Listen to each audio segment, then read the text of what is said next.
Hello, and welcome back to Tyrion Cuthbert, Attorney of the Arcane. My name is Baby Dennis, and last time we finished our investigation and started with the trial.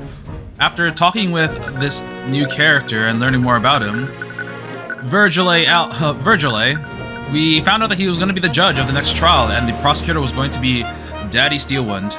And after getting to this place that seems like it was in the middle of nowhere, we found out that the judge was actually the dragon, Rathalios, the Scaled Lord. And we started the trial by, I think we brought Beatrice Fraga up to the stand and kind of proved that, something was up with demons and blood contracts. And found out that Arya is actually under a blood contract that she probably didn't sign, intentionally. So, seems like there's someone behind that. And we also questioned Orm White about the other victims. And now we're going to talk with the High Speaker and interrogate him. Oh, not interrogate him, but have him give his testimony as we asked about Coraline Sybil's death. So, let's head into it. Witness, you will testify about... I forgot the voice I gave him. Oh, great and blessed Scaled Lord. To think that you would grace us with your presence.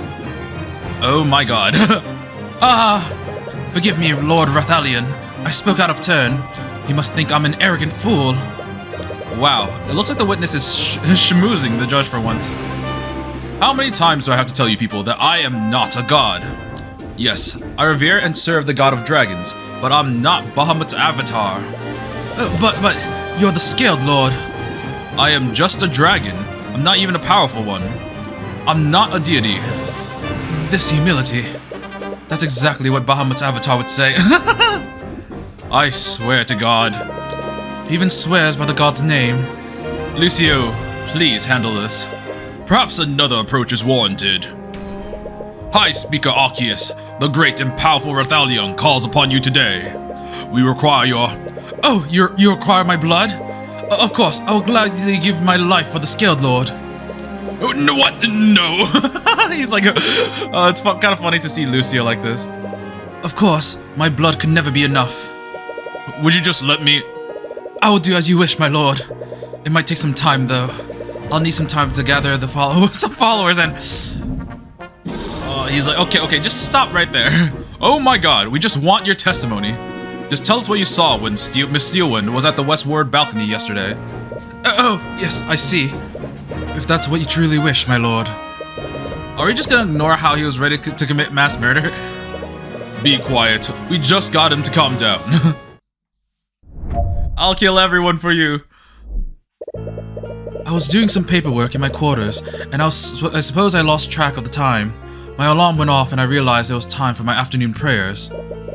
I began to heading to the prayer room when I spotted Lady Steelwind looking over the westward balcony. I tried to greet her, but she didn't respond to me. That's when I noticed that she was pushing something large over the balcony into Lake Galacrond. I asked her what she was doing, but again she ignored me and went towards the prayer room. I thought nothing of it and made my way there as well. That's when the guards there turned me away. I went back to my quarters to do my prayers there. Considering the timing of it all, this must have all happened minutes before she began attacking the prayer room. Yes, I consider myself lucky. The Scaled Lord must have graced me with divine luck. Please, just stop. Considering how quickly she was moving, there has to be the reason why she waited there. Was she waiting for the High Speaker to leave? Perhaps you should closely examine the timing of these events. Timing, okay, that's gonna be the key thing in this cross-examination. I was doing some paperwork in my quarters. An alarm? It's a rudimentary artificial device. I use it to remind me to conduct daily prayers. I see. And do you have it set to go off at the specific time? Yes, it's set off to go off at 2:10 p.m., 5 minutes before my afternoon prayers. 2:10, and when was Coraline killed? Coraline died at 2:18, so that's gonna be the thing. Yeah. Did this update? Yeah, I think this updated. I was in my quarters when my alarm went off at 2:10 p.m. I realized it was time for my afternoon prayers. Is anything gonna change? So you usually say your afternoon prayers at 2:15 p.m.? Yes. It is said that time's the holiest hour of the gods of dragons, Bahamut. This is the first time I've heard of it. Was I mistaken? Forgive me, my lord. I can't believe I dishonored your deity. You know what? Just forget I said anything. Okay, yeah, so this is definitely the thing. Nice! I began heading to the prayer room when I spotted Lady Steelwind looking over the westward balcony. What was her expression like? It was very cold and emotionless. The patron must have had control of her when this happened. Yes, that certainly makes the most sense. Right. What time did this happen? It was shortly after my alarm went off. It would definitely be before 2:15 p.m. Oh. Wow, okay, so they're actually updating this a lot. I'm gonna press that statement again. So she was looking over Lake Galacrond. Knowing what I know now, it's possible that she was making sure that she could throw Lady Sybil's body into the lake from there. But she was clearly fine with you witnessing her act suspiciously. Why would she even go through the trouble of hiding Lady Sybil's body in the first place? The patron clearly needed to delay when the murders were discovered. The defendant wasn't able to murder Pierce until much later, after all. You suppose that makes sense, but they probably didn't plan to fight Celeste for that long. There has to be a reason why she threw Sybil's body into the lake. It was still before 2:15. Our encounter was short. And that must have been Sybil's body. I suppose so. You don't sound so sure about of it yourself. It's just that I recall Lady Sybil's garbs to be much brighter. Meanwhile, the thing I saw Lady Steelwind throw over the balcony was much darker. Right, you mentioned that before. It was clear that it was just a trick of the sunlight. The balcony is directly above where we found Lady Sybil's body in the Lake Galacrond. You obviously saw the defendant dumping the body. What else could it have been? Yes, I suppose you're right. I asked her what she was doing, but again, she ignored me and went towards the prayer room. The patron was probably trying to keep her on track. Though I'm surprised she didn't attack you. Even if the patron was trying to frame her, she hadn't killed Pierce yet. Yes, I'm still a little confused about that myself. But perhaps I should just be happy I came out of that encounter unharmed. Anyways, how long did you talk to her? Our encounter was very brief since she was ignoring me. It couldn't have lasted for more than 2 minutes. I thought nothing of it and made my way there as well. Right, and these guards are still comatose. It makes you uneasy that you still don't have an explanation for that. Did the Empress of Discord use some kind of demonic magic to do that? The Eye of Horus doesn't leave magical traces, so it's possible that demonic magic is the same. Either way, it's obviously convenient that he left right before the attack on the prayer room happened. We suppose that you'll have to put a pin in that for now. Anyways, what time did this happen? I believe it was 2:15 p.m. That's when I usually arrive at the prayer room. I went back to my quarters to do my prayers there. You were in your quarters during the massacre? Yes, as I mentioned before, my room is magically soundproof. My guards and I were woefully unaware of what was happening. We didn't know what was happening until some members of the King's Guard came to inform me of what happened to the King. So members of the King's Guard were there with him, and he mentioned that his guards were there too. They can all probably verify this, but still a little hard to believe how close he came to harm that day. Anyways, how long were you in your quarters for? I waited there until the King's Guard notified me that it was safe. I think I waited there until 3:15 p.m. which was around the time that Arya was arrested. There's a very small time frame between Sybil's death and Arya's attack on the prayer room. The details of his testimony could make a huge difference depending on when each event happened. You should see if he remembers the exact time each part of his testimony occurred. Alright. So, it's this one. It was still before 2:15, but then he noticed that she was pushing something large over. And the autopsy says 2:18. Objection! Wait, what? Is something wrong? There is, but I'm not really sure what it means. Stop stammering and say what you want to say. Hi, Speaker. You said that you saw Arya dumping something over the ledge of the balcony. There is no need to be vague, Cuthbert.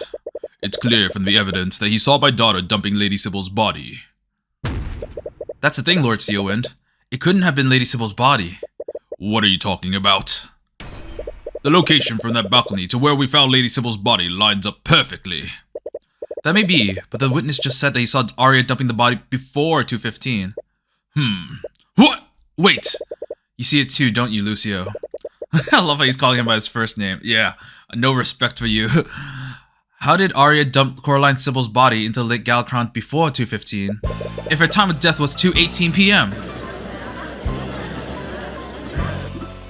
I see. That does seem peculiar. But we know the defendant threw Lady Sybil's body from that balcony. There'll be no other explanation for how it ended up there. Yes, that's also true. Perhaps she was still alive when Arya threw her off that balcony.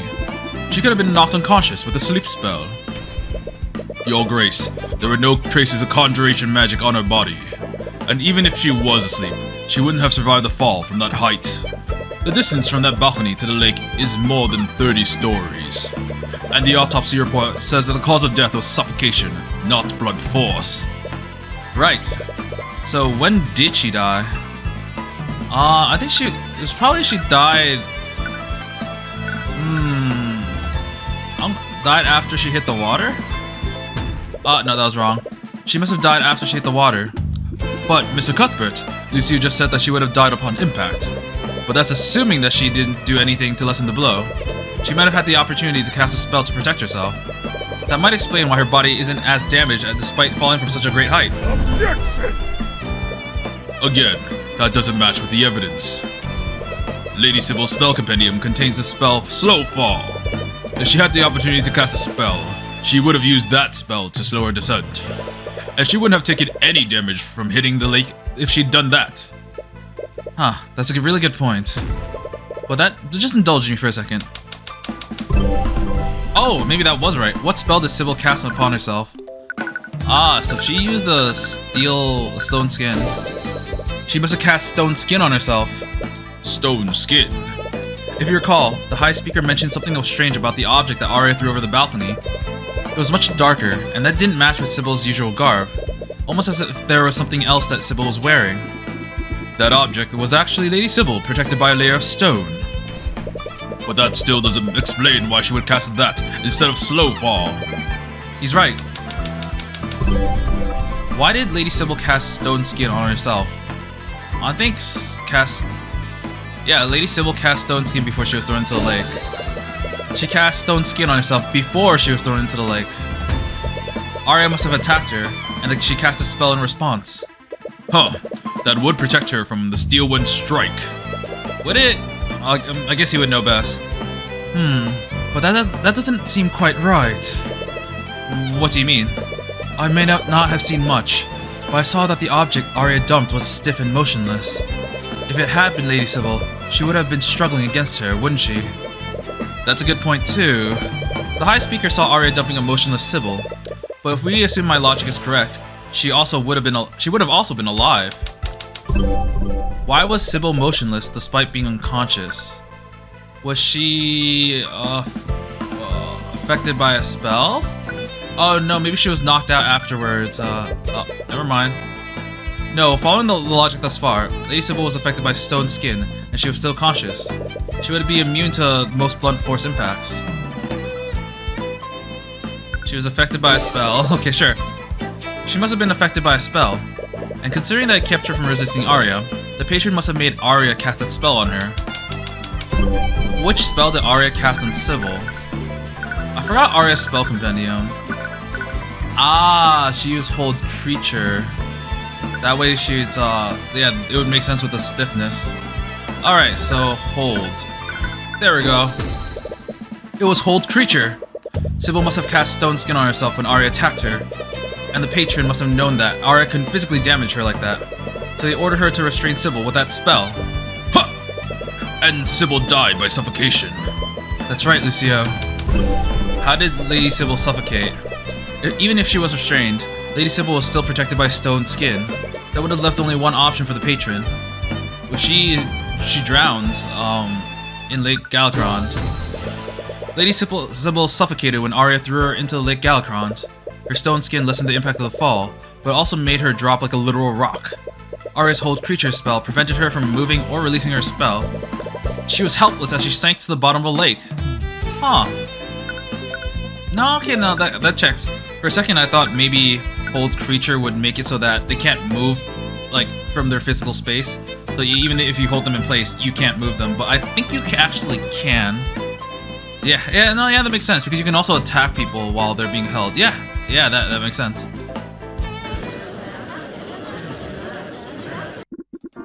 I believe that covers all three of the murders then. Oh, sorry. I believe that covers all 3 of the murders then. Yes. Lord Von Sanctus suffocated to death in his own forced cage. Lady Sybil drowned after Ariel cast Hold Creature spell upon her. And Lord Pierce died after being wounded by a blade created with shape liquid. The only common thread I see is that the patron used some of the victims' magics against them. Oh, yes, nice. I was saying that before. Cool. I mean, I got it wrong, but it was similar. How is that connected to Pierce? Did he cast shape liquid to make a blade to defend himself? Maybe the murderer took it from him and used it against him. No, but he was knocked unconscious alongside you. He couldn't have been the one to create that blade. Anyways, whoever did this had an in-depth knowledge of each of the spells they used to defend themselves. They knew that Von Sanctus couldn't dispel his own forced cage, and they also knew that he needed oxygen from it. And in Sybil's case, they knew that Arya couldn't physically harm her once she had Stone Skin active. They also knew that Hold Creature would prevent Sybil from dispelling her own Stone Skin. Not only that, they did all of this in a quick time frame. Von Sanctus and Sybil died within 13 minutes of each other. And if Arya hadn't encountered Celeste, Pierce might have died just as quickly.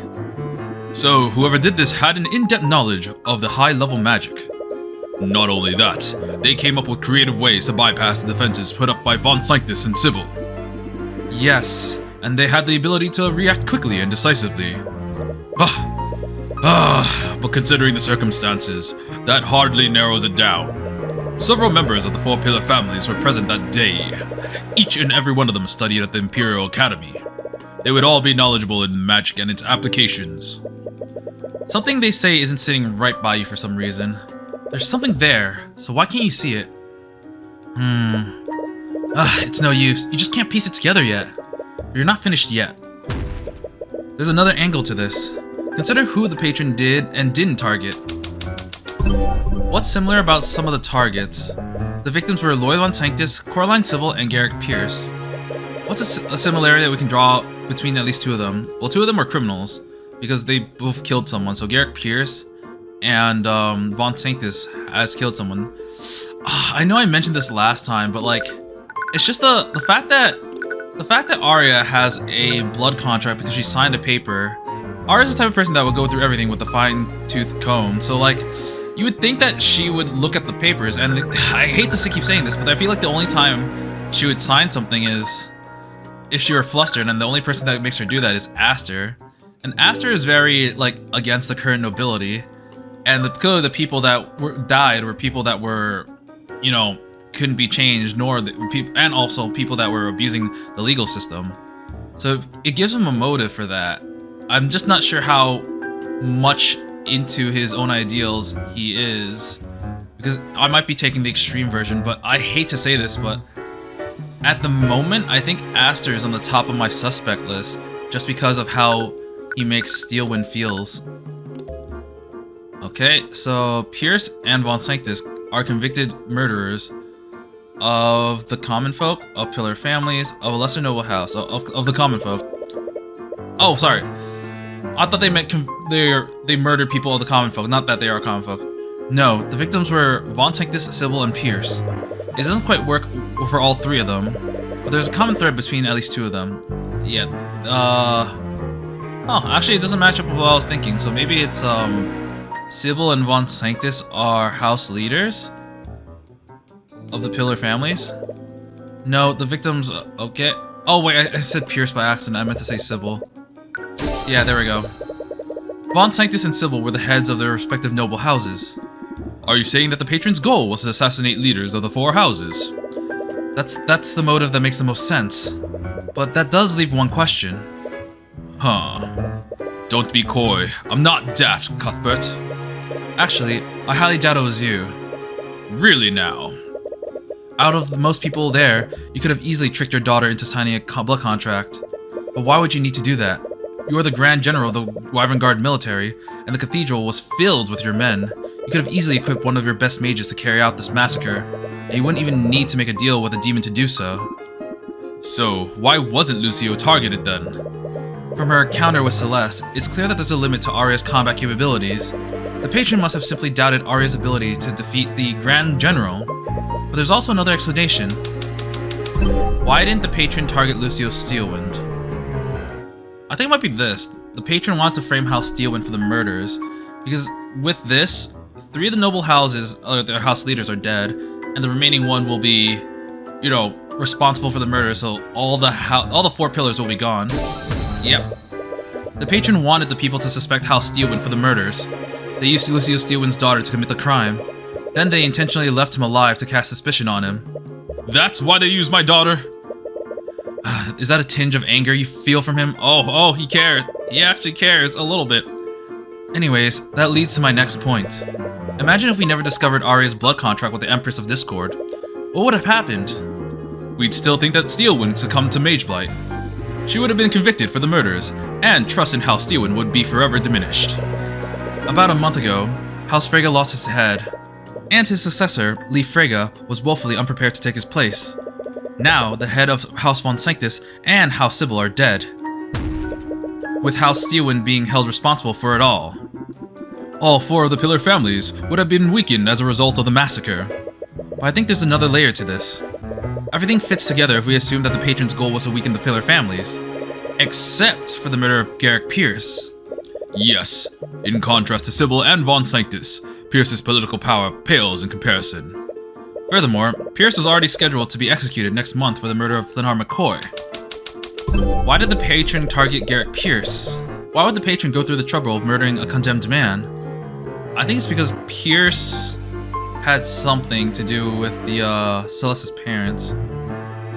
So Pierce knew the identity of Celeste's parents. The patron murdered Pierce because they needed him to die as quickly as possible. Pierce knew the identity of Celeste's biological parents. My parents? Do you remember what Pierce said when you showed up for the meeting? Ah, you finally arrived. I suppose this means you finally decided. Wait! You two! We got your letter. Letter? What letter? You sent us a letter, Pierce. It said that you knew who Celeste's parents were. I did send that letter, but not to you two. We weren't the intended recipients of that letter. That's right! So that does leave one last question. Oh, yeah, so one thing I did consider is that if Pierce didn't give us the letter, then why are we let into the Cathedral at all? Because in that case, we're not related to anyone there. That means someone high up must have told the guard to let us in. It's another reason why I'm suspicious. Because, originally I thought, oh, Garrick Pierce pulled some strings and told them to let us in so we could talk at 2 p.m. But clearly that wasn't the case. Who did Pierce originally send that letter to? Oh, it's gotta be the patron. There's only one person Pierce could have sent that letter to. The person who orchestrated the massacre in the first place, the patron!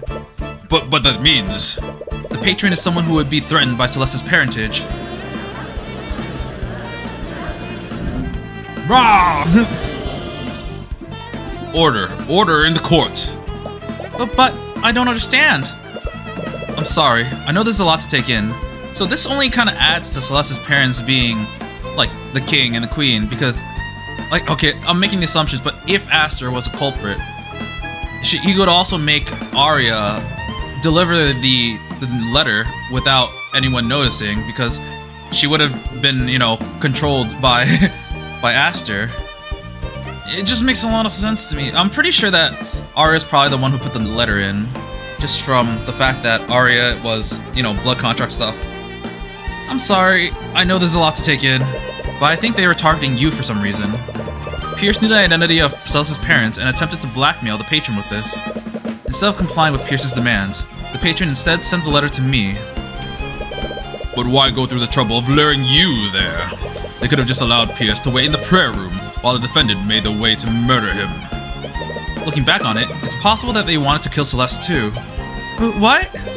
They knew that I wouldn't meet with Pierce alone, and the information he had was about her. The patron correctly guessed that I'd bring her with me. By killing both Pierce and Celeste, they'd eliminate any threat Celeste would pose to them. But who would be threatened by such information? The mere existence of McCoy poses a threat to them. It must have something to do with her birthright. Right. So who would that leave? I'm thinking it's the royal family, because these people aren't taken. King de Wyvernguard just recently died. What if Celeste was a member of the royal family?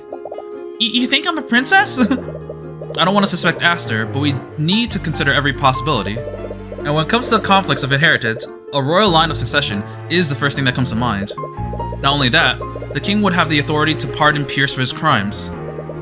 But that wouldn't entirely make sense. What do you mean? If McCoy was abandoned at a tavern in Cornhaven, we must assume that she's a bastard's child. Okay, I don't know why you have to bring that up. My point is that King Oliver wouldn't abandon a child of pure royal blood. The kingdom requires heirs to continue the royal bloodline. He would have leveraged her in a diplomatic marriage. That's disgusting. That's diplomacy, Cuthbert.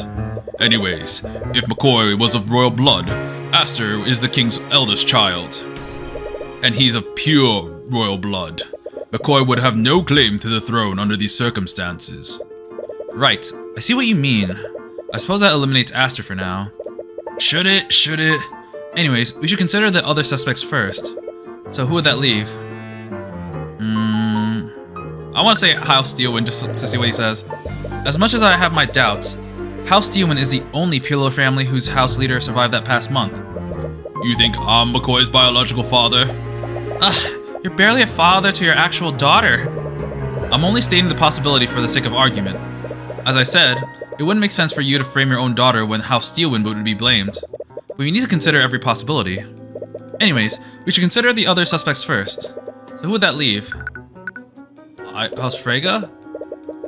I think maybe the Eye Taker is the right one, but I just want to click all of them. I recall that during Beatrice Fraga's trial, we heard William Fraga's last will and testament. It mentioned that House Fraga's assets would be divided evenly between all of his children.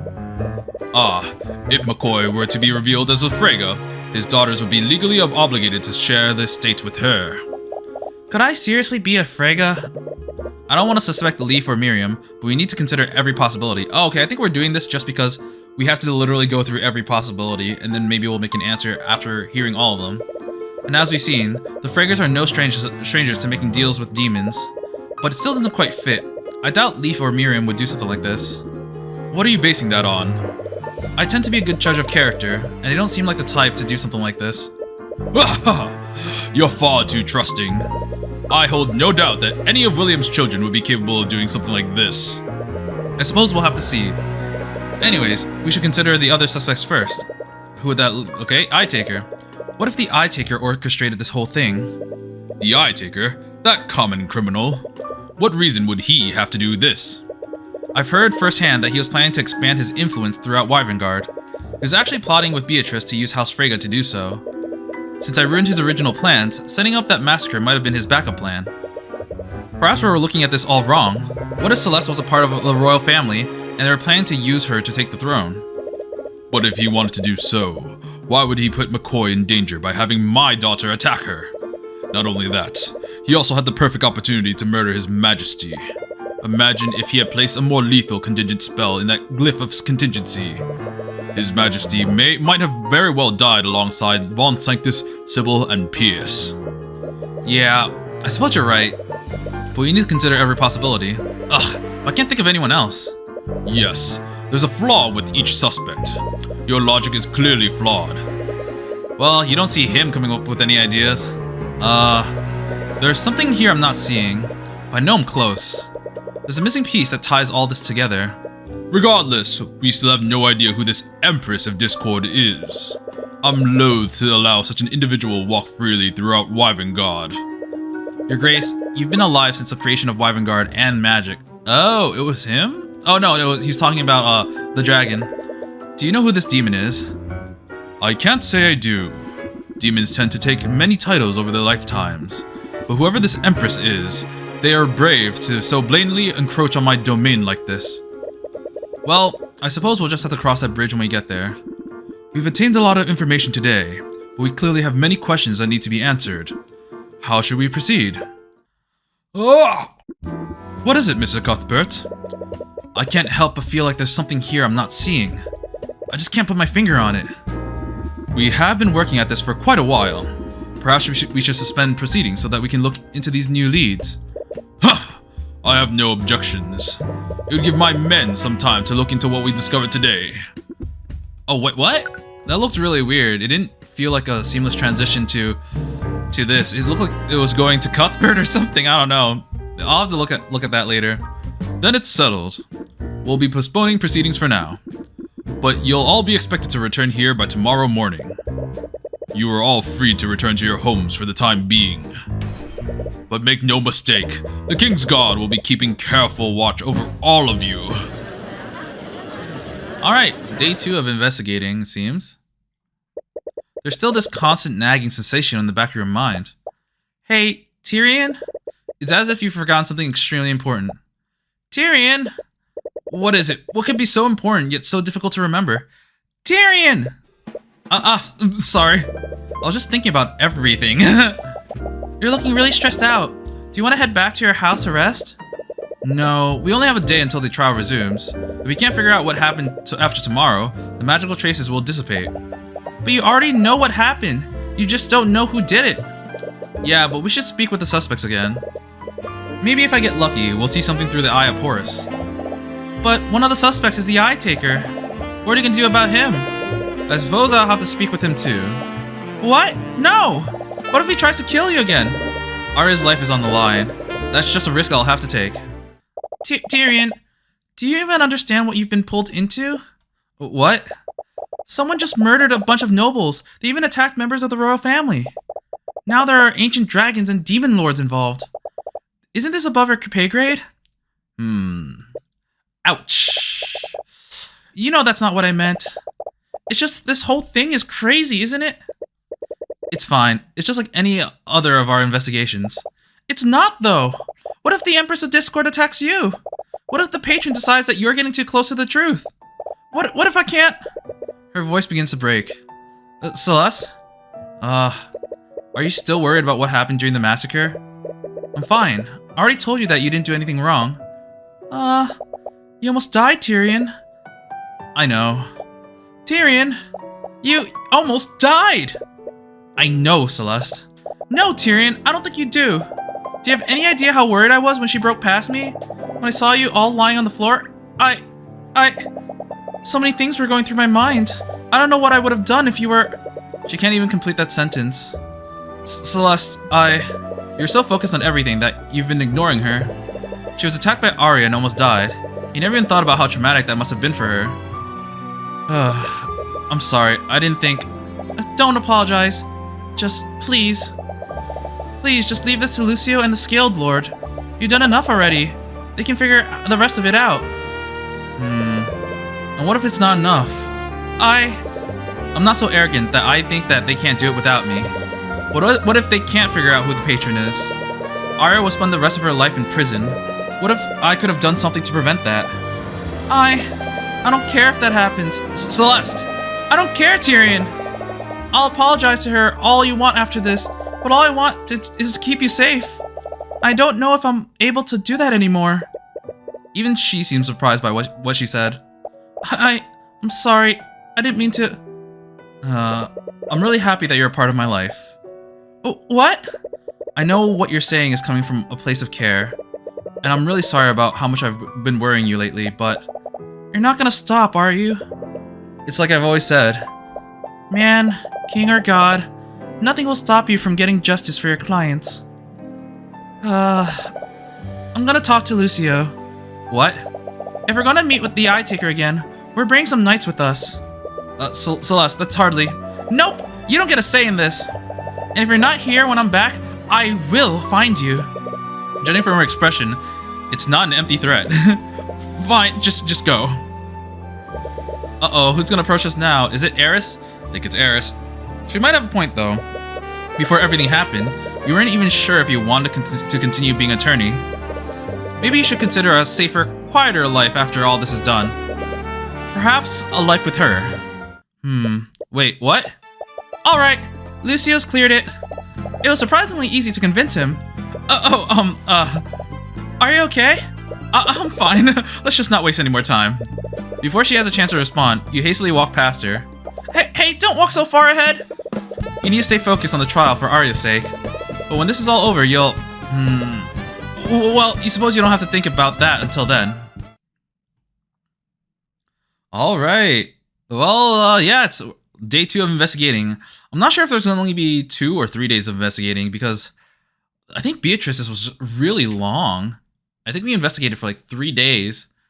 But yeah, we're gonna, just continue with the next part. Investigation part 2. Okay, so where are we going? Oh, that's a new background. Huh. Okay, I don't have no idea where this is. Using the King's Guard's teleportation network, you arrive back in Ralthome. Oh, okay. Due to Celeste's insistence, you're being escorted by a division of the King's Guard. They definitely make you look out of place. As you walk through the city, you draw strange looks from nearly everyone who sees you. Sir, where will we be heading first? It's a little strange giving orders to knights. It's definitely gonna take some getting used to. Huh. What's wrong? There's definitely something I'm fundamentally missing. But what? I'm just waiting for Timora to be relevant in this case. I can't believe that she wouldn't be relevant, Just don't push yourself too hard, okay?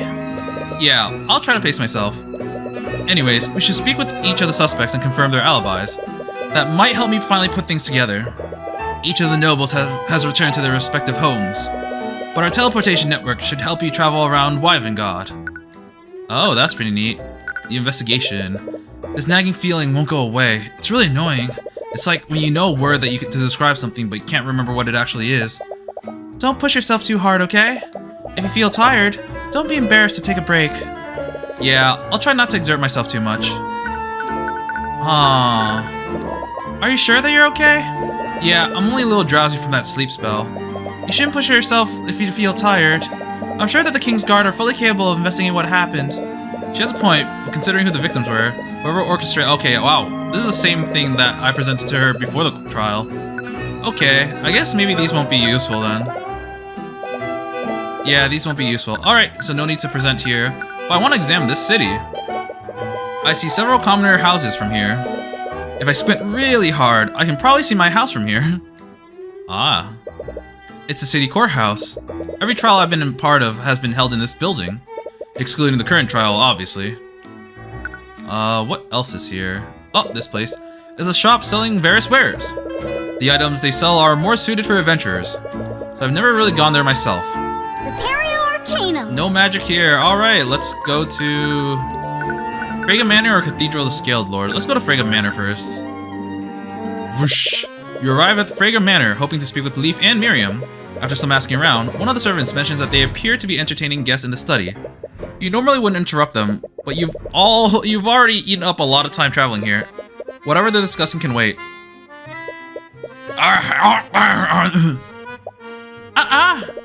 As you enter the study, Tracker runs up to you and begins barking. But once he sees who you are, he comes. Sorry, this face of Tracker always gets me. It just goes from super angry and kind of scary to Oh, hello friends. Sorry for Borks. Tracker thought he smelled something bad. Oh, Mr. Cuthbert. You scan the room and see that Miriam is there too. And they appear to be speaking with Lord Asclepius. Sorry for barging in, Leaf. No, it's no problem at all. Her emotions imply that she already knows why you're here. I'll skip the pleasantries. Do you mind if I ask you a few questions about what happened? Of course. I'll do anything to help with Lady Steelwind's situation. Should I leave? No, you were there with me when everything happened. And your testimony will substantiate my alibi. Oh, he's angry. Okay. What do you think about me? I envy your bravery, Mr. Cuthbert. In the face of demons and dragons, you seem quite calm. Regardless of who's involved, this is the same as any other trial. Man, king, or god, I'll save Arya no matter what it takes. I can't believe someone did this to Arya. I've had enough of these demons. They just violate the wills of those they've enslaved. It's absolutely abhorrent. No matter what happens, I'll save her from this fate. For everyone's sake, I hope you're right. I wonder if we'll find a way to nullify Beatrice's contract. Because I feel like the current fate she has is pretty terrible. I know I don't have any right to say this, but I'm sorry about what happened to Beatrice. No, for better or for worse, she's always done what she wanted. She knew what she was doing, and she was well aware of the potential consequences. I just wish that there was something I could do for her. Why are you here, Lord Asclepius? We were discussing plans to lift the ban on studying necromancy at the Imperial Academy. As a head of House Fraga, I inherited my father's position on the board. Oh, that's great. I appreciate the enthusiasm, but we should still approach this carefully. Really? I thought you of all people would be excited for this. The kingdom's ban on necromancy was harsh, but it was somewhat justified. The study of something like this has to be regulated and closely monitored. The last thing I want is to create another mad necromancer. Ah, he's got a point. Oh, so some of the stuff is the same, like the window, but when I clicked the desk, it said, it's a desk where the head of House Fraga would sit. I'm still getting used to it. The chair always felt too big for me. There are some differences. I don't remember this, but I think this might have been the same painting. It's a painting of a man with a dog. That's David Ding from House Ding. They're one of the branch families of House Fraga. He was a dog breeder with a bit of an obsession with the dogs he owned. As someone with a canine familiar, I feel a sort of kinship with him. Tracker-like fellow dog. He looks like loyal type. You're not exactly sure how he's inferring that, but you suppose you can't disagree with him. Oh, we saw Tracker there for a second. Yes. It's a fireplace. It's probably used to keep the study warm during the winter. It's various books about economics? Okay. Oh, okay. I've been meaning to put those away, but I still feel uneasy about disturbing my father's books. Ah, okay. So they do have some new stuff. Oh wow, no, okay. It's a bookshelf. It was filled with fake books the last time we were here. Some of the books are actually real this time. Oh, what the twist! Arcanum. Alright, let's talk to Beatrice. Leaf as a suspect. Leaf, I'm sure you know why I'm here, but I just want to preface this by saying that I highly doubt you're behind this. No, I perfectly understand. Frankly, I'm also at a loss. I have no idea who did this. What are you talking about? It was clearly that criminal, the Eye Taker. Why don't you go and interrogate him? Make no mistake, we fully intend to, but I'd like to cover everyone else before I confront him. Let him be, Miriam. But it's his fault that Beatrice is... Our sister knew what she was doing when she gave her testimony. Don't insult her bravery by blaming Mr. Cuthbert for what happened. What? Anyways, Mr. Cuthbert has shown many times that he's acting in good faith, and he's capable of convicting the criminals that even we can't see. Beatrice Fraga. You mentioned Beatrice before. Did something happen? It happened right after she gave her testimony this morning. She fell unconscious shortly after she left the Scaled Lord's lair. She hasn't woken up since then, and Marinath has gone missing. What? It must have been the Empress of Discord. After you manifested Steelwind's blood contract, we all realized why she was acting so strangely. Right, if it weren't for her, I would have never even considered trying to issue a divine edict. She sacrificed herself to save Lady Steelwind. It seemed that our esteemed sister put her trust in you, commoner. So we will do the same. If there's anything we can do to help you, please ask. Oh, wow. I really like Leaf. She just seems like the good noble. Where were you during the massacre? I appreciate your trust, all of you, but I have to ask, where were you all between 2 and 3 p.m. that day? Luckily, we were all together. Me, Leaf, Miriam, and Beatrice, and her friend were all in the garden before 2 p.m. But around 2 p.m., my sister and Miss Illmatter both went missing. I can't believe we trusted her to take care of our sister. Hush now, Miriam. If the Empress of Discord took control of her, there was hardly anything that Miss Illmatter could do to stop it. Well, I have nothing to say to that then. Oh, I never noticed that Leaf was only 18. Wait, how old is Miriam again? She's 17. Oh, I assumed that she was in her 20s. Alright. I really do hope that she's okay. She's been missing since the massacre. You mentioned that you all went to search for her. Did you see anything? No, we were originally planning to search the cathedral grounds. But when we arrived at the nave, we found Aster trapped in a forced cage. Did any of you lose track of each other during that time? No, we stayed together for the entire time. We did consider splitting up to cover more ground. But the King's Guard found us and just asked us to stay where we were. Right, I suppose that does make sense. And did you see Eris at all when this happened? No, we never saw her. Leaf's testimony, Beatrice Fraga and Eris Illmatter were accounted for in the garden until 2 p.m. But after that, they both went missing. Eris supposedly lost track of Beatrice and searched for her in the garden. Leaf Fraga, Miriam Fraga, and Lazaric Asclepius were together and were about to search for Beatrice at 2:05 p.m. However, they were stopped by the King's Guard, who reported that a glyph of contingency had just trapped Aster the Wyvern Guard in a forced cage. still waiting for the motive of that. I know they said to set up a trap or a distraction, but I do kind of wonder why they didn't, like, if it weren't Aster, I wonder why they didn't just kill Aster. I guess Asters are different than like the other nobles that were killed, you know, because he's against the system. She went missing at the same time that Beatrice did. That's really suspicious. You don't think? It's definitely possible that she was involved in this somehow. Not to mention, the Eye Taker is one of our suspects, and she's his daughter. She's his what? You didn't know? I'd have thought that Beatrice would have told you. No, she didn't mention that at all. Aw, it looks like Eris has a lot to answer for. If you can even find her, that is. Contracts with a demon. I suppose I'll stop beating around the bush. Have any of you made a blood contract with a demon lately? How dare you, this arrogant little peasant! No, I understand where he's coming from. I want to understand, but the very idea is infuriating. Of everyone present, our sister was the only one with known ties to a demon. If she were to share the secret with anyone, it would have been us. You didn't catch any incriminating thoughts from through the eye, but you've been misled by it before. Nevertheless, we still have no idea who the patron is.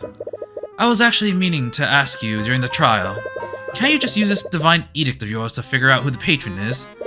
No. To manifest a blood contract, I need the title of the demon and the name of the human they made a contract with. I understand that, but why not just brute force it? What? Due to the king's funeral, the king's guard has a detailed list of everyone who was present during the massacre. Whoever this patron is, they're working together with the Empress of Discord. That must mean that they made a blood contract with her, yes? That's right! I could just keep issuing divine edicts until a blood contract appears. Wait, is that safe? There's only one way to find out. You take out your notes and begin looking at your list of suspects. You might be at this for a while, so you might as well go in alphabetical order. You clear your throat in preparation. Empress of Discord, wherever you may hide, release thy guard and manifest your blood contract with Aster the Wyvern-Guard. Tyrion, what's wrong? You collapse to the ground as you suddenly find yourself overcome in immense pain. What? What's happening to him? Lazarek, use your magic to heal him. Right. Well, brute forcing didn't work. It did not work. Oh, you silly boy. You silly, silly boy. You may be half human, but you just can't go around declaring lies like that. What? And I was really looking forward to bringing you to the end of this. I haven't even started to have my fun yet. Who are you? Actually, I suppose that contract is still in effect. I guess my hands are tied. I'll save you, just this once. Ooh. Do we have a contract with a demon? Oh god. Oh god. Oh no.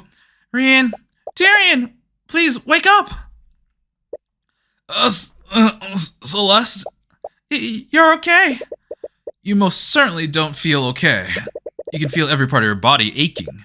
It's painful for you to even sit up like this. Are you okay, friend? Yeah.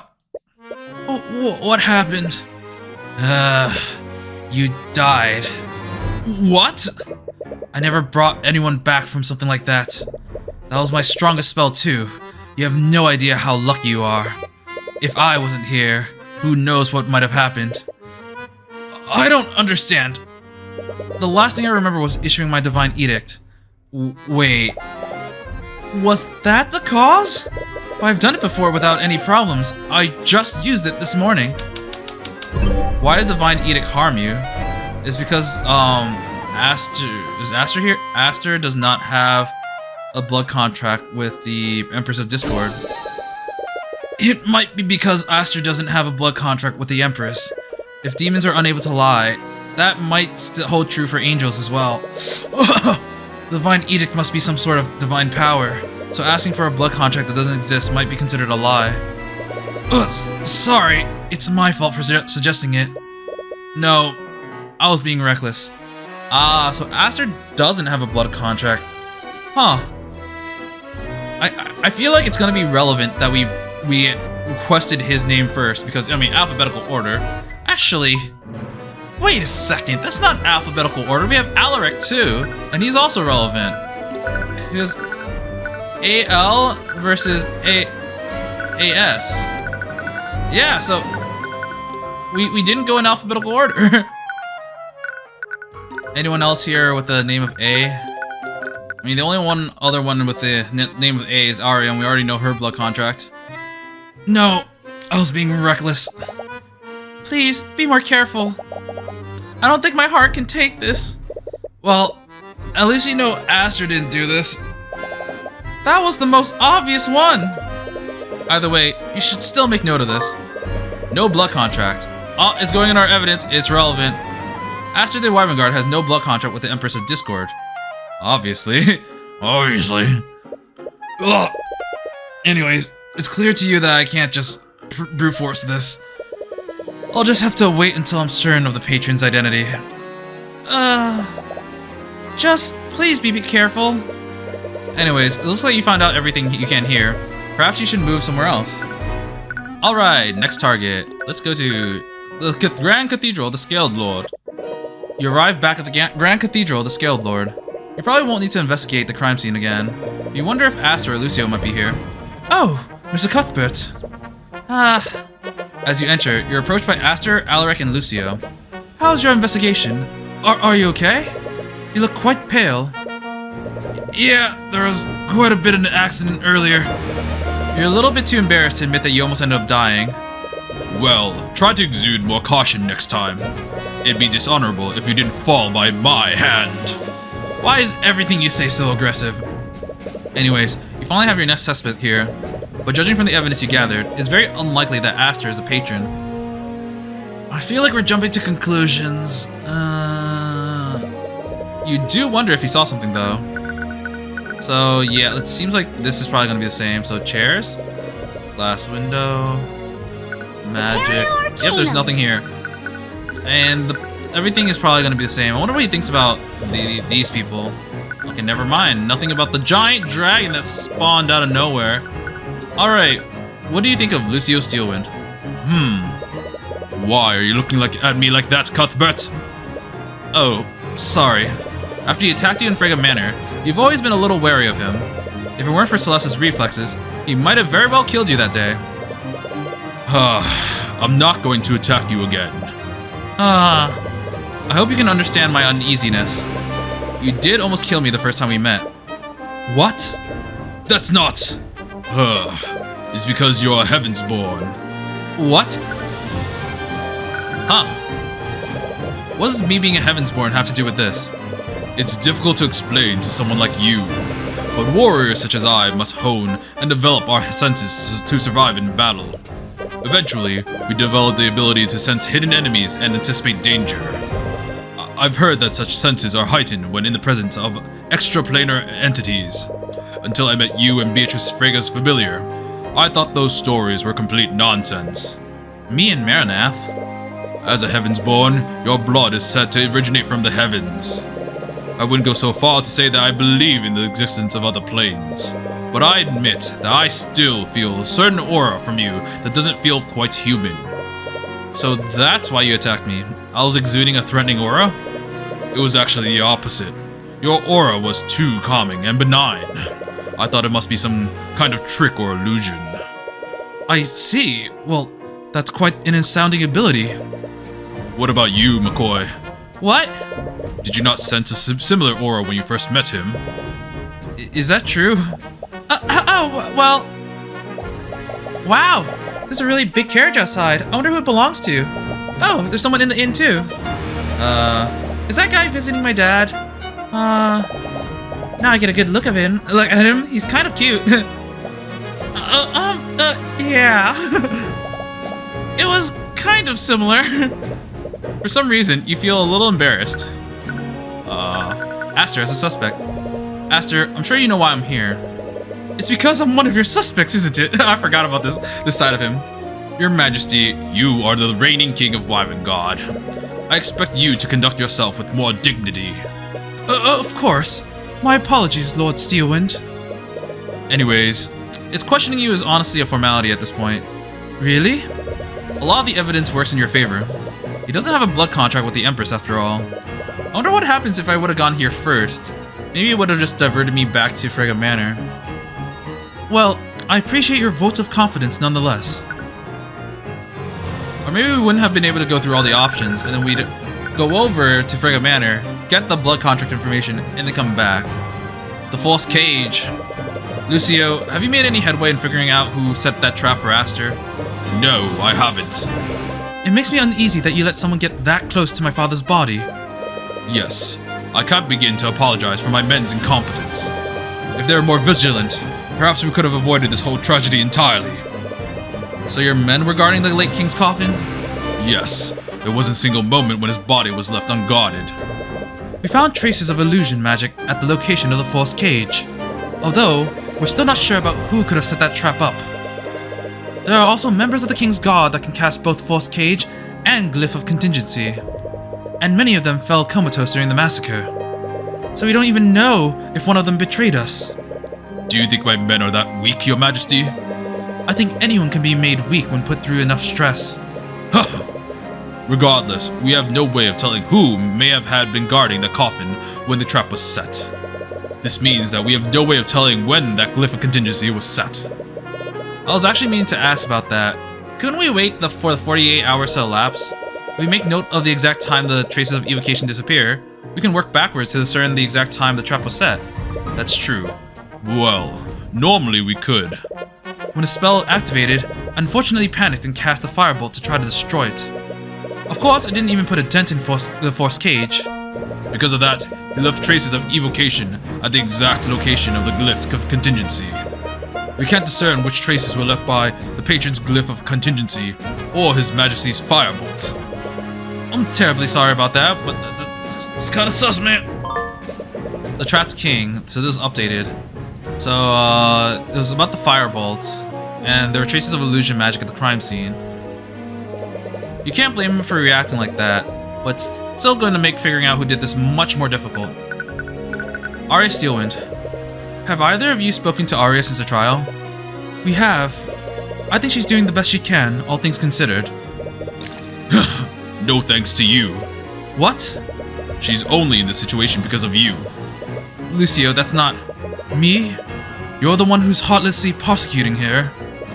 She's far too weak for this. If that's what you truly think of her, you're grossly misunderstanding the kind of person she is. She defied the role that you tried to force onto her, instead dedicated herself to fixing our broken kingdom. Ever since this started, all you've done is insult her. But you know nothing about her. She's far stronger than you realize. Despite her lineage, she's always carved her own path and pursued her own justice. Her own path? She's only become a prosecutor because of His Majesty. What are you talking about? She's become a prosecutor to fix our corrupt justice system from the inside. And who do you think put those ideas into her mind? If she wanted to fix our justice system, she could have easily done so by slowly weakening House Sybil's influence. But she knew about your strange idolization of Ruby Timora. Oh. And she knew how closely you followed each and every one of her cases. I know why she became a prosecutor. She thought that if she became like your idol and defeated her, you might finally notice her. You're wrong, Lucio. Arya Steelwind would never care about me that much. Are you seriously that dense? When you were still engaged to Lady Fraga, you flaunted your relationship in front of my daughter with no regard for her feelings. I remember each and every time I heard her silently crying in her quarters because of how oblivious you are. She's changed every part of herself in order to please you. Is he getting angry on her behalf? I had no idea. My daughter is far stronger than any of us, but she's weak when it comes to you. Huh. Lucio, there's no point in fighting amongst ourselves. Please stay focused on the investigation. Huh. It seems that he cares for Arya a lot more than you realize, and the eye shows that his feelings are genuine. But then why is he doing everything he can to convict her? Tyrion Cuthbert. The mood is a little tense. I must ask you, Cuthbert, why are you going to such lengths for my daughter? What do you mean? Surely you understand the gravity of the situation. By taking part in this trial, you risk drawing the ire of both the nobility and whoever this Empress of Discord is. What are you planning? Lucio, I'm not planning anything. Please, do you honestly expect me to believe that you're doing this out of the goodness of your heart? Well, Scaled Lord, you actually are doing it for that reason. Is this what all Heavensborn are like? I don't like thinking about it that way. I just can't stand by while I see injustice taking place. Even if you're standing in my way, I'll do whatever it takes to save Arya. I wouldn't throw around such promises so loosely. No, I'm not. I will save her, Lucio. Anyways, it appears that you still have no idea who set up that trap or asked her. Judging from the spell compendium that you have, neither Arya nor Beatrice could have set that trap up. But the patron could also be a mage. That means they could have set that trap up too. Either way, it looks like you won't be getting any new information here. You highly doubt that the person who orchestrated this is any of the people you've met thus far. There's one last person you need to talk to. Alright, Eye Taker, time to take your eye. You make your way back to the alleyway that Timura brought you to a month ago. Now that we know that the Eye Taker is dead, I think, unless there's going to be some illusion magic to make him seem alive, I wonder if Timura will be the one we're meeting here because she was working very closely with the Eye Taker. It'd be too conspicuous to bring the King's Guard with you, so they've hidden themselves in a nearby building. They gave Celeste an enchanted runestone to hold. If she ever stops channeling her magic into it, the King's Guard will be notified and they'll storm the building. Are you ready? Yeah, let's do this. The Eye Taker is your prime suspect. Everyone else has an alibi and lacks a motive. Not to mention, Eris was with Beatrice when she went missing. You don't want to suspect her, but her father is a criminal, and she still hasn't turned up. Alright, on 3. 1, 2, 3! What? There's no one here! Damn it! Of course he's not here! You betrayed him and you knew where his hideout was. Ugh! You take a close look at the desk that he was sitting during your previous visit. There's a thick layer of dust on it. It doesn't look like anyone's been here for a while. He must have moved his operations elsewhere the day you convicted Beatrice. I guess there's no point in staying hidden anymore. You see Celeste toss the King's Guard runestone onto the ground. A few seconds later, you hear the footfalls of the soldiers rushing towards your location. Freeze in the name of the Wyvern God! You see him freeze as he scans the room and sees that no one else is there. Be careful, sir. They appear to have turned themselves invisible. They're not here, you idiot. Oh. You let out a frustrated sigh as you take a seat on a chair nearby. A cloud of dust is launched into the air as you do so. He had the last piece we needed. None of the other suspects had the mean or motives to do this. But he's probably long gone by now. It's over. I'm sorry. But you did everything you could, didn't you? But it wasn't good enough. A part of you knew that it was going to be a long shot. But if you were involved in this, he'd definitely keep his head down. What do we do now? There has to be someone who knows where he is. Wait a minute. Actually, there is one person who might know where he is. Ruby! What do you... Wait, you don't mean... At this point, it's the only option we have. Are you sure? You two aren't exactly... I know, but I can't let my personal feelings get in the way of saving Arya. You're not looking forward to seeing her again. At least, that's what you keep telling yourself. You'll have to process these feelings later. You have a job to do. I'm kind of curious. We never actually examined this room, I think. I never got a chance to look at this painting the last time we were here. He looks like some kind of crime lord. Is that a juice box? If I'm right, he was one of the previous Eye Takers. Back then, he had an even tighter grip on the criminal underbelly of Ratholme. People used to call him the Raging Storm. But isn't the Eye Taker already a nickname? Look, sir, I don't come up with these names. Fireplace! Looks like this fireplace hasn't been lit in a while. But I can see all the burnt remnants of some documents. It's a bookshelf filled with several fantasy fiction novels. There are a lot of books from a series that I've read. I can see the back alley entrance from this window. The Eye Taker must have used this to get a good look at the visitors. It's a table that the Eye Taker sat at the last time you were here. There's a thick layer of dust on it now. There are several fantasy novels stacked on the desk here. Eye Taker must be a fan of that genre. Understandable. What a nice genre. Alright, let's go to the Timura law offices. Oh wow, we've never been here. And it's very blue. Did a lot of the day already pass? Like, it's evening already? You arrive at the office of Timura's law firm. According to Arya, Tamura is still practicing. So it looks like she hasn't gone into hiding like the eye taker apparently did. And if anyone knows where he currently is, she will. You bring your hands up to knock on the door, but you stop for a moment. Seh? After everything that's happened, you still don't feel ready to face her. For the past month, all of those things that you said to her keep replaying in your mind. You feel the familiar warmth of Celeste's hand again. You take a deep breath and steel your resolve. You knock on the door. Every moment of silence thereafter fills you with anxiety and dread. I'm sorry for the inconvenience, but I'm not currently accepting clients at... Cuthbert! She's scared, sad, and happy. She looks completely frozen for a while, but her gaze narrows as she notices the legion of knights escorting you. Are you here to arrest me? No, of course not. Can we come in? Yes, of course. You take a seat inside the office, but you can't really think of anything else to say. The knights aren't really helping to alleviate the tension. Hey, Celeste, could you take the knights outside and do a perimeter of the building? What? But, are you sure? I am. But what if something happens? Celeste, we're in a populated building in the capital city of Wyverngard. I think I'll be fine. No, but... Sorry. You're right. I'll just... With a motion of her hand, the knights follow her out of the office. Right before she leaves, she waits at the door and looks at you for a while. But after a while, she realizes how long she's been staring and quickly closes the door. Now then, let's get this over with. But first, let's examine the room. Who's this? It's a painting of a noblewoman? Not quite. That's Eliza Tantivy. She was a common folk professor at the Imperial Academy. And this portrait was commissioned by one of her noble patrons. It just really shows off their wealth, though. It doesn't really celebrate anything noteworthy. Why do you have this, then? I like her, and she's a good reminder that the common folk are just as competent as the nobility. What about this guy? Oh!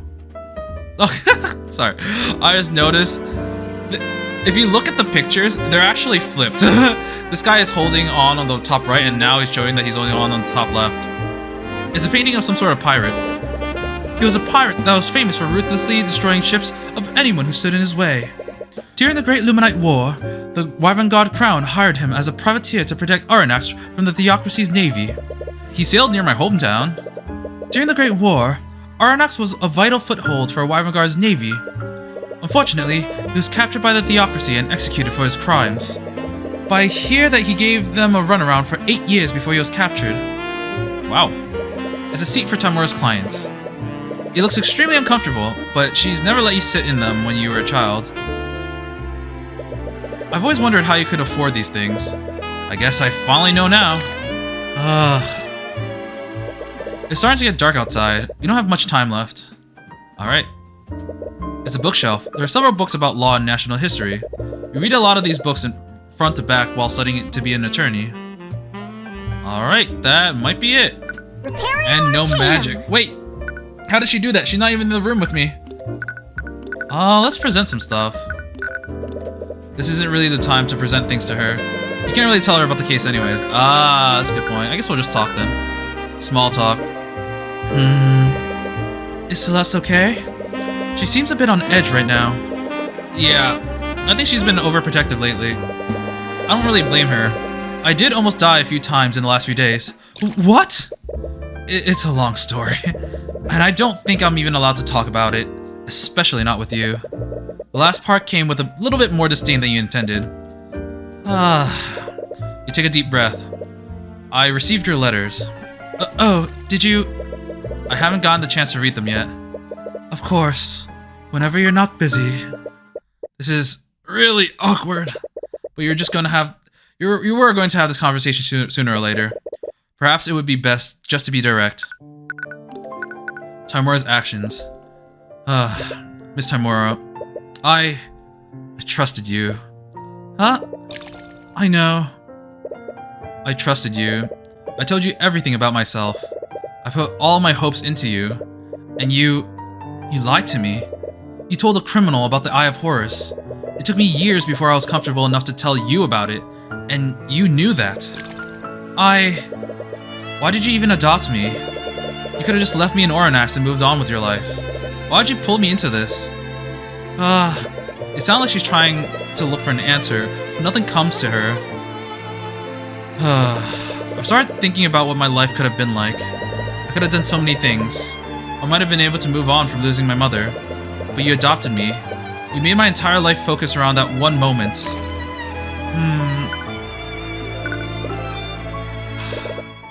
I had a son once. Before you, I mean. What? I wasn't always a city person. I used to live in an old farm town, just like McCoy's. My son and I used to run an old tea shop, just the two of us. Wait, you ran a tea shop? I know, it's ridiculous now that I think about it. But I was really happy back then. What happened? One night, a local nobleman had taken too much to drink at the local tavern. He barged into our shop and started destroying it with his magic.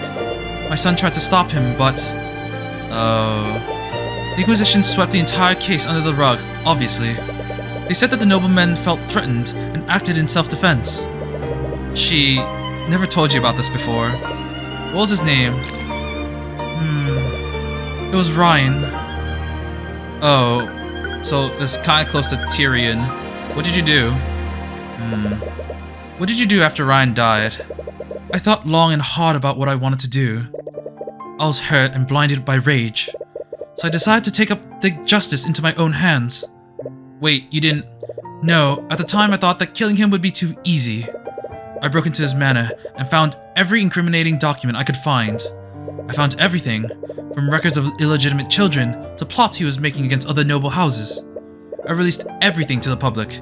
It absolutely ruined him. That's when I realized that there was a way to make them pay. You didn't have to harm or kill anyone. You could just beat them at their own game. You could use the rules and laws they made against them. Just like an attorney. Yeah, just like an attorney. When I realized that, I moved to the city and started studying law. I read every book there was to read about Wyvern law, and I learned how to work the system. I started representing clients who were clearly being framed by the nobility, but I really didn't care about saving them. I just wanted to see the looks on each noble's face when I implicated them with irrefutable evidence. But it got more difficult. As I started punching higher, the nobles got smarter and more influential.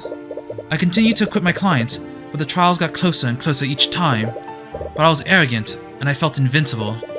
I thought that no matter what happened, justice would prevail. And then your mother's case happened. Oh... I've never met someone that remarkable before. She had this way of making you feel happy no matter what kind of mood you were in. Yeah, I remember. But I failed her, and I failed you. Miss Tamura, I never once blamed you for what happened. I know, but that doesn't change the fact that I couldn't quit her. She was executed because I didn't do enough. Tyrion Cuthbert. When you asked me to train you to be an attorney, I was blinded by my desperation. I felt so alone and helpless. I wanted someone, anyone, to carry this burden with me. So how pathetic must I have been, that I'd look for a grieving 10-year-old child.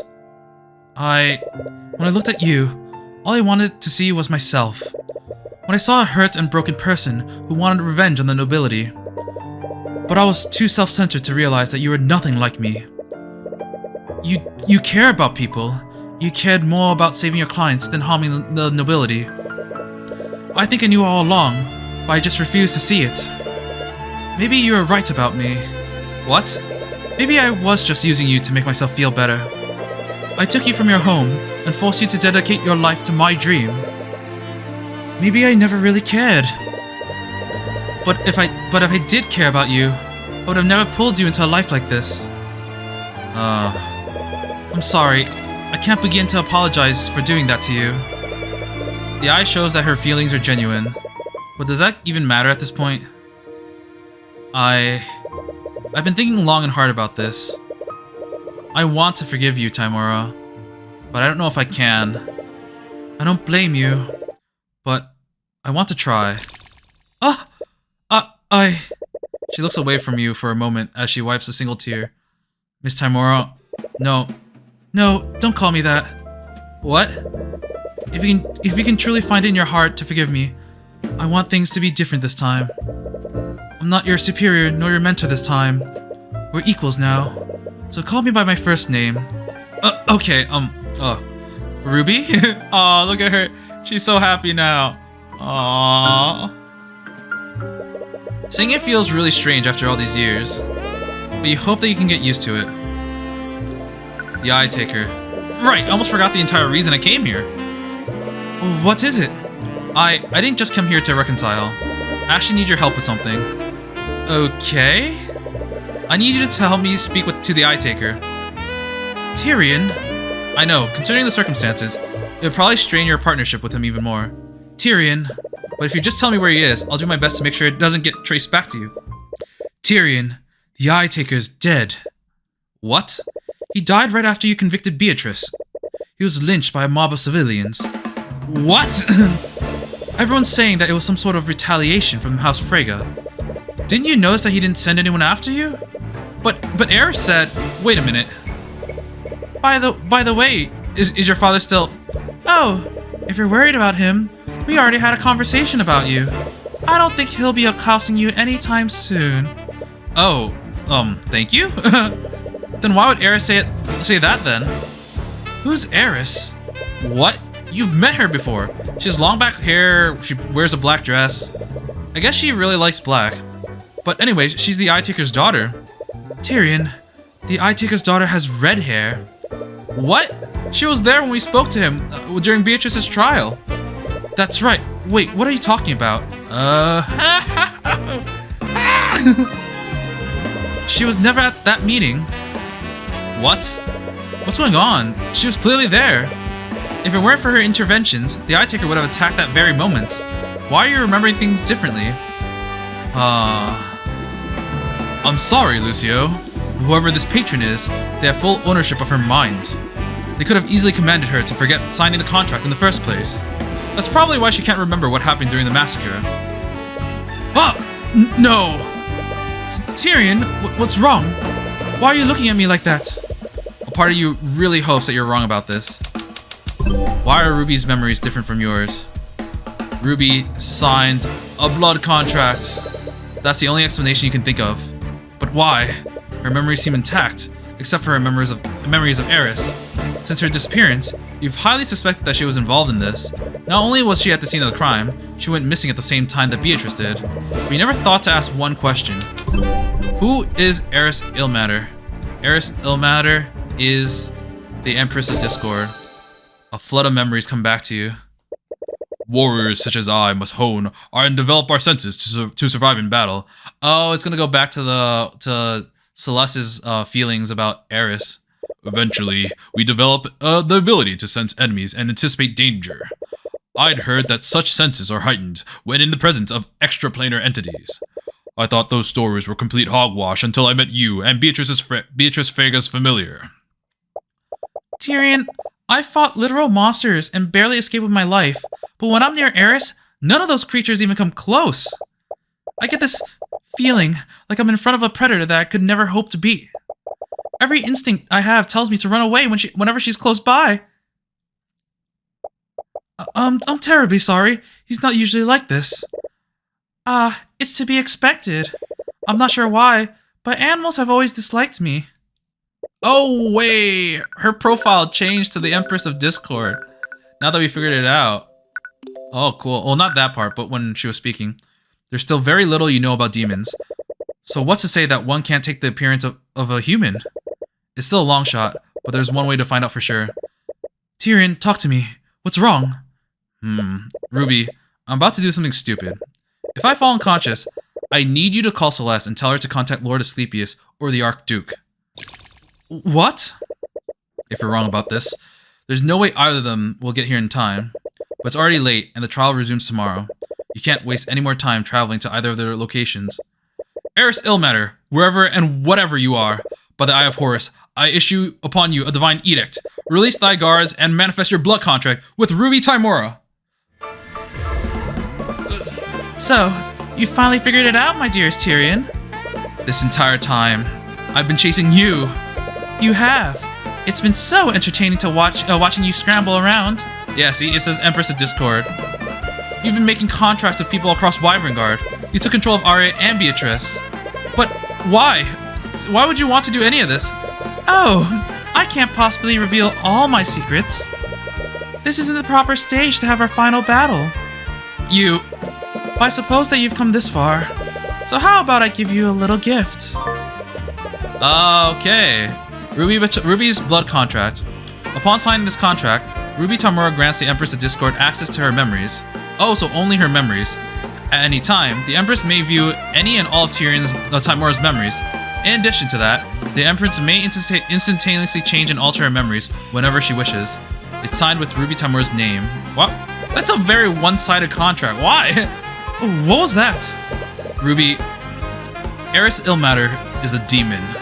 And she's not just any demon. She's the Empress of Discord. And you signed a blood contract with her. That's why you can't remember anything about her. What? Tyrion, I swear on my life that I didn't know anything about this. I know. She probably tricked you into signing this. Just like how she tricked Arya. Arya? What does the prosecutor have to do with this?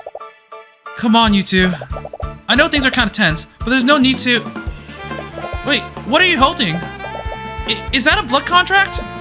Celeste. Eris is the Empress of Discord. What? It was her the entire time. She tricked Arya into signing a blood contract with her. And she probably controlled her and Beatrice to orchestrate the entire massacre. What? Tyrion, this is crazy. I know I was scared of her that one time, but how could Eris be a demon? She looks nothing like Marina. I know how unbelievable it is, but I used my divine edict with her name. And that wouldn't have worked unless she was a demon. Yeah, I can't disagree with that. We'll need to contact the Grand General immediately. But she really is a demon. Is it even possible to arrest her? It's already been a day. For someone like her, that would have been more than enough to skip town. We'll need to speak with the Scaled, the Archduke about this. Thank you, Ruby. You've helped us more than you could ever know. Yeah, of course. Celeste, let's meet up with everyone. We'll need to discuss our next course of action. Right! You're about to leave Ruby's office when she stops you.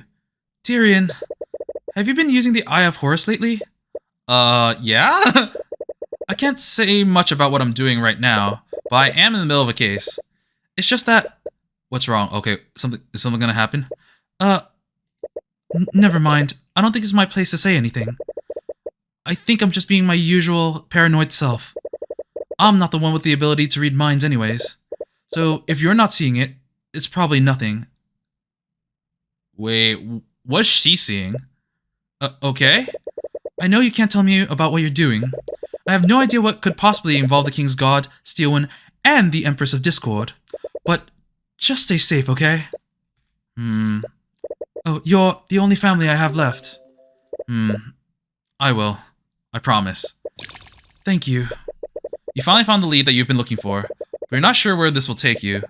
Knowing what you know now, you're almost a little afraid of what might happen. Who is Eris?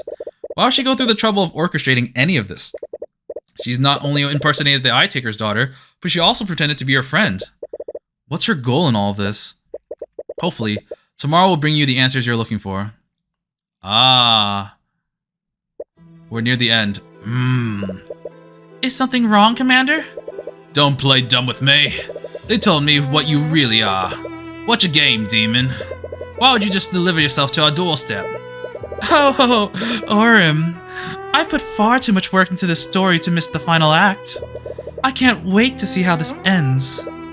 You killed 3 people and enslaved an innocent girl. Is this all some kind of game to you? That's exactly what this is to me. I'll admit, looking back, it does feel a bit derivative. But I think I've done enough to differentiate myself from those that you came before. It's a shame about the timing of it all, though. You're goddamn insane. Oh, that took you long enough to notice. I guess the Oafish Inquisition Commander does have some observational skills after all. Whatever. You just better not try anything. You know I can't lie, so I'll reassure you. I promise, I won't harm anyone while I'm in this prison. We're finally approaching the climax, Tyrion. No more deductions, no more talking. No more god-awful teasing when we both know who was really behind this. It's just me and you. Oh, that's a great setup, man. Alright, we have one trial session left, probably, because it seems like we're definitely heading into the end game. Last time I said this, there were 2 episodes left. I have no idea how much longer the game is. I might try to play to the end the next time, and depending on how it is, I might split it into 2 parts. But oh boy, we're getting to the nitty-gritty of it. I don't really know what to think so far. So Aster is still probably my primary guess for the patron. I feel like I really like him, but I feel like it's a facade that he can just break down really easily. We have also seen him angry before. I don't know how much of his feelings are genuine. I think him wanting to change the system is genuine, but I feel like there are too many things that point to him. The fact that, like, we found evidence specifically for him about the blood contract, which I feel like they're going to use that to, like, make us work around it. And also, you know, the stuff I mentioned earlier today about Arya and her contract. I'm just still kind of suspicious of him. I don't know anyone else that it could be at the moment. Oh, yeah, but I do like the fact that we finally figured out that, you know, Eris is the empress of discord, as they say, and the fact that, you know, we can finally kind of proceed with this. We don't have to. We can finally. So the reality altering thing, I think, was only specific to people that have had contracts with her and or herself, and the painting. For some reason, she's able to erase that dude from the painting that one time.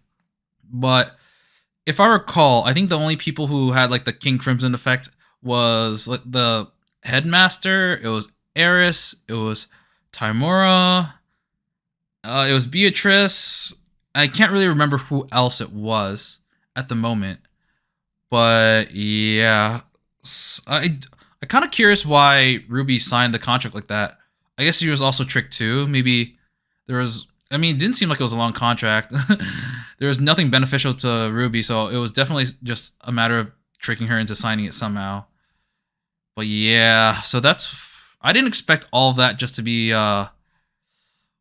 essentially the Empress of Discord having control over everyone's minds or everyone's stuff. I thought she was literally altering reality. I'm still gonna call it that way because that's what it feels like to me. But yeah, I guess do we have a contract with her? Because we died and she brought us back, I think. I don't know. There are a lot of questions, but we still don't have the answer to some of them. But it's really interesting. I really like where this is going, and I look forward to seeing what happens at the end of the case. I hope everything turns happy, hunky-dory. I'm not sure who's going to get out of this alive. I'm assuming that Arya is, and I really hope Celeste and Tamura will. I feel like that was a really good moment to reconcile with Timora. I'm glad that we finally got to settle things with her because it was so sad seeing, Tyrion just ignore her. Honestly, a lot of it is valid, but I'm glad that they're trying their best to reconcile. Whew. But yeah, next time we're going to hop back into the court case and hopefully finish this game, and hopefully it'll end with a bang. But yeah, we'll be saving that for next time. And until then, I will be seeing you. See ya!